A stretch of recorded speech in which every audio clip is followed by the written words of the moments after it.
disaster. But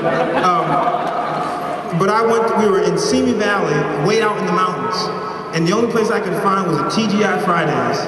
What did I have? I had some ribs, and they were good.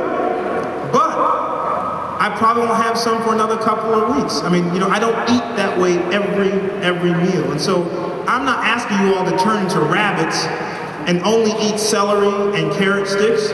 What I'm saying is we have to compromise. We have this new person. You all know who Samore is? The comedian. What is she on? Comedy Central? What's her show? Does anyone know? Anyway, Samore is some famous, you know, comedian. Very funny. And we served them for dinner the first night on the show. I shouldn't tell you guys this, I'm giving the show away, but for the first night of the show, we served them raw food. But it looked like cooked food. And so everybody was sitting in front of, it looked like hamburgers and pizza, but it was all raw. Not raw meat, but vegetables that looked like these foods. And so Samora was the only sister who was there. And so as the camera is filming them eat, I'm looking at Samora and she is struggling. She's trying to be nice for the camera, but she's, you know. And finally I said, Samora, what is wrong? She said, Dr. Ian, I'm trying to work it, but I can't work it. And I said, well, Samora, you won't be eating like this for the rest of your life, but I want you to know that there's a healthier way to eat. You don't always have to eat raw foods, but you gotta eat your foods differently. Don't always have the skin on the chicken. That's where all the fat is on the chicken. People say, well, chicken's bad for you. Chicken's great, but when you fry it and refry it, then it's bad for you. And that's why I try to teach the celebrities. Listen, you can have your fried chicken a couple times a week, but you can't have fried foods every single day. My grandmother, that's how we ate. Everything was fried. Potatoes were fried, this was fried, that was fried. And I love it, we loved it. It wasn't until I went to college up north, and I was in the cafeteria, and my twin brother was in college with me, and we went to the dining hall to eat.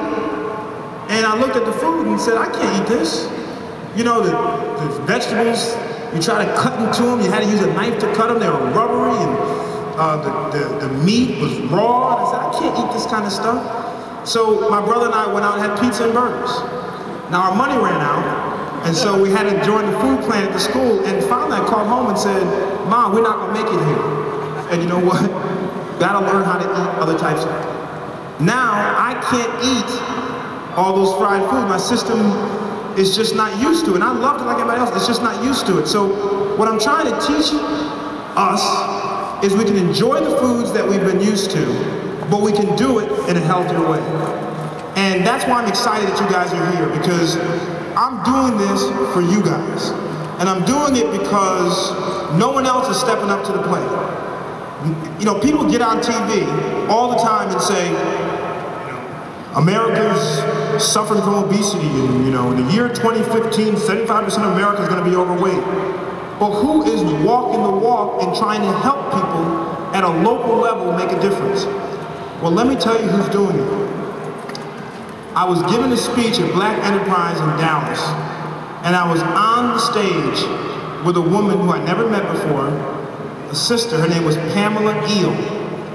And we got to talking, and on the ride, we shared a ride back to the airport, and she said, Dr. Ian, I've seen your resume, you've done a lot of stuff in your life, what do you want to do next? I said, well, you know, I've always wanted to do this thing for Black America. I want to do something called The Challenge, where I try to get us to lose weight, to be healthier, to increase how long we live, just to be better people from a health perspective. So she and I got to talking, and after 2 weeks, she called me back and said, I want to fly you to headquarters of my company. We want to talk to you about sponsoring this for Black America. And if you have the bags, a lot of you have the bags here, you'll know that that company was State Farm. And so State Farm said to me, we love your idea of trying to help Black America lose weight and be healthier. We're here to help you because it's I gotta tell you, it's very expensive because the challenge is free. We don't sell anything. All of the advice on the website is free, and all of you, of course, before you leave, are going to register. We have a computer set up for you, 50millionpounds.com. You get a free diet plan, free exercise plan. We have teams. We're giving away trips to New Orleans. We're giving away iPods, books. We have celebrities who have joined us like Patti LaBelle, Ruben Studdard, Yolanda Adams. We're trying to make losing weight in our community something that is fun and attainable. And the company that said that we will help you do it is State Farm.